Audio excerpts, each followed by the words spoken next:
Hey, hi everyone. Locators பார்த்துட்டு இருந்தோம். இல்ல ID, name, class name, Xpath, link test, partial link test. இந்த 6 locatorsம் பார்த்துட்டோம். இந்த வீடியோல Xpath பத்தி பார்க்கலாம். So first, what is an Xpath? Xpath is used to find the location of any element on a web page using the HTML DOM structure. HTML DOM structureங்கிறது இதுதான். So எக்ஸ்பாத் எதுக்கு use பண்ணுறாங்க?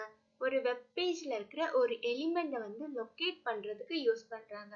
But அது எது base பண்ணி locate பண்ணுறாங்கன்னா இந்த HTML DOM structure base பண்ணி locate பண்ணுறாங்க. When it is used in Selenium automation, if the elements are not found by the general locators like ID, class, name, etc. So, ID, class, name இது மாதிரிப்பட்ட locators use பண்ணி அந்த எலிமெண்ட்டை வந்து find பண்ண முடியல, அந்த கேஸில் நம்ம யூஸ் பண்ண வேண்டியது தான் எக்ஸ்பாத். ஓகேவா?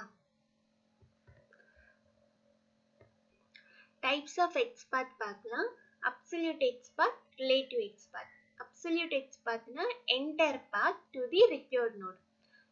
அப்சல்யூட் எக்ஸ்பாத் எப்போவுமே அந்த ஆப்ஜெக்டோட ரூட்ல இருந்து ஸ்டார்ட் ஆகும். Relative Xpathங்கிறது exact path to the required node. Relative Xpath வந்து அது ரூட்ல இருந்து ஸ்டார்ட் ஆகாது, ஜஸ்ட் அந்த எலிமெண்டோட ப்ராப்பர்ட்டிஸ்ல இருந்தே நம்ம ட்ரை பண்ணி எடுக்கலாம். அதாவது அந்த எலிமெண்டோட கரண்ட் நோட்ல இருந்து ரிட்ரைவ் பண்ணி எடுக்கலாம்.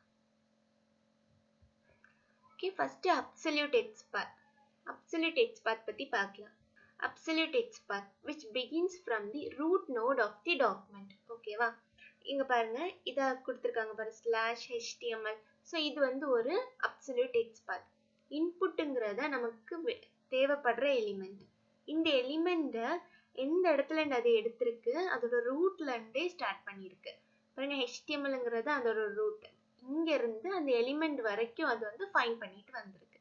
ஸோ இப்படிதான் இருக்கும் absolute எக்ஸ்பாத்.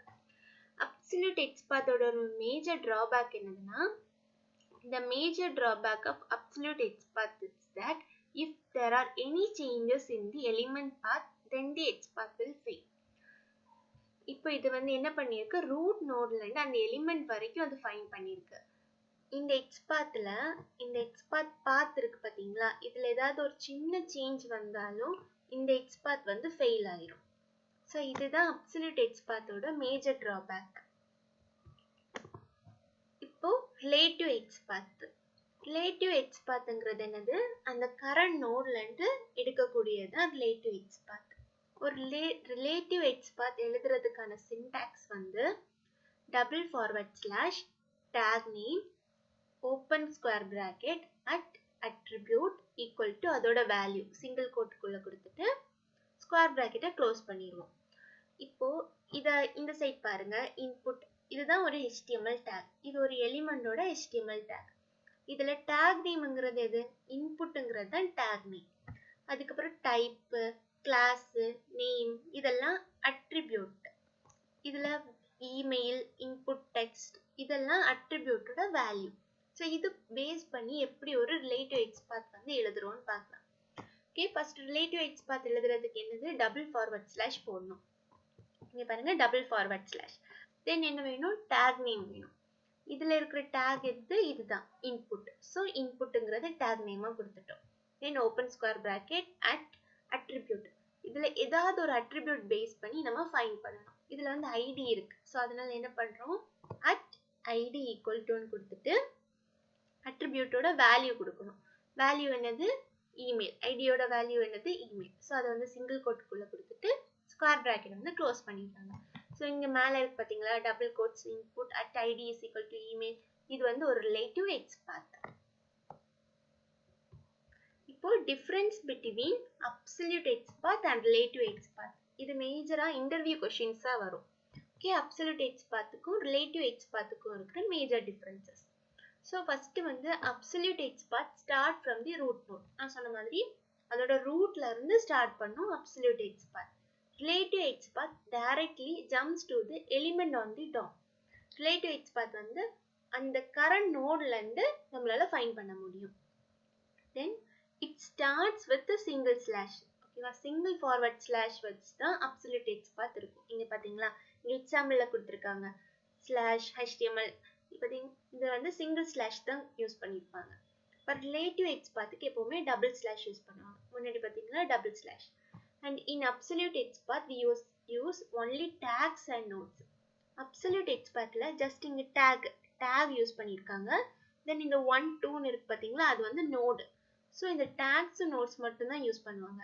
But Relative Xpathல in Relative Xpath we use attributes. இதுல ID, name, type இதெல்லாம் தான attribute. இதுல பாருங்க ID ன்னெல்லாம் யூஸ் பண்ணிருக்காங்க. So Relative Xpathல attributes யூஸ் பண்ணுவோம். இப்போ Absolute Xpathையும் Relative Xpathையும் அப்ளிகேஷன் யூஸ் பண்ணி பார்க்கலாம். இன்னைக்கு நம்ம டெமோக்கு எடுத்திருக்கிற அப்ளிகேஷன் டெமோ QA. இதுல டபுள் கிளிக் மீ பட்டன், இந்த பட்டனுக்கு தான் Absolute Xpathும் Relative Xpathும் ஃபைண்ட் பண்ண போறோம். ஃபர்ஸ்ட் ரைட் கிளிக் பண்ணி இன்ஸ்பெக்ட் பண்ணிக்கோங்க. இன்ஸ்பெக்ட் ஐகான் கிளிக் பண்ணிட்டு அந்த எலிமெண்ட் மேல ஹோவர் பண்ணுங்க.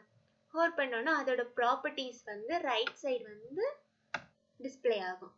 ஸோ இப்போ இதை வந்து ரைட் கிளிக் பண்ணி காப்பி, இதில் வந்து காப்பி ஃபுல் எக்ஸ்பாத் இருக்கு பார்த்தீங்களா, இது கொடுத்துக்கோங்க.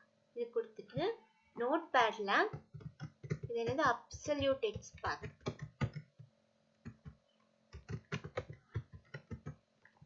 பார்த்தீங்களா, இதுதான் Absolute Xpath. எங்கன்னு ஸ்டார்ட் ஆயிருக்கு, HTML tagல இருந்து ஸ்டார்ட் ஆயிருக்கு. Just forward slash slash slash ஒரு சிங்கிள் ஸ்லாஷ் வச்சு யூஸ் பண்ணியிருக்காங்க. ஆக்சுவலாக நம்மளோட எலிமெண்ட் என்னது, இந்த பட்டன் தான் நம்மளோட எலிமெண்ட். ஸோ இது வரைக்கும் அது வந்திருக்கு, எங்க இருந்து ரூட்ல இருந்து வந்திருக்கு. ஓகேவா? இப்போ சேம் எலிமெண்ட்டுக்கு ரிலேட்டிவ் எக்ஸ்பாத் எழுதலாம். அதுக்கு ஃபர்ஸ்ட் என்ன பண்ணலாம், இந்த டாம் மேல வச்சு Ctrl F கொடுங்க. இங்க ஒரு பேனல் வந்து ஓப்பன் ஆகும். ஸோ ரிலேட்டிவ் எக்ஸ்பாத் எழுதணும்னா first double forward slash use பண்ணணும். So double forward slash then tag name. Tag இங்க என்னது, பட்டனுங்கிறது தான் tag. So button then open square bracket then at ஏதாவது ஒரு இது யூஸ் பண்ணணும், ஏதாவது ஒரு அட்ரிபியூட் யூஸ் பண்ணணும். ஸோ நீங்க ஐடியே இருக்கிறனால நம்ம ஐடி யூஸ் பண்ண போறோம். So at ID equal to single கோட்டுக்குள்ள வேல்யூ கொடுக்கணும், ஐடியோட வேல்யூ. தென் ஸ்கொயர் பிராக்கெட்டை க்ளோஸ் பண்ணிடுறோம். இப்போ பாருங்க 1 of 1 காமிக்குது. அண்ட் என்டர் கொடுத்தீங்கன்னா அந்த எலிமெண்ட் ஹைலைட் ஆகுது. So Ctrl A Ctrl X. இது என்னது, ரிலேட்டிவ் எக்ஸ்பாத்.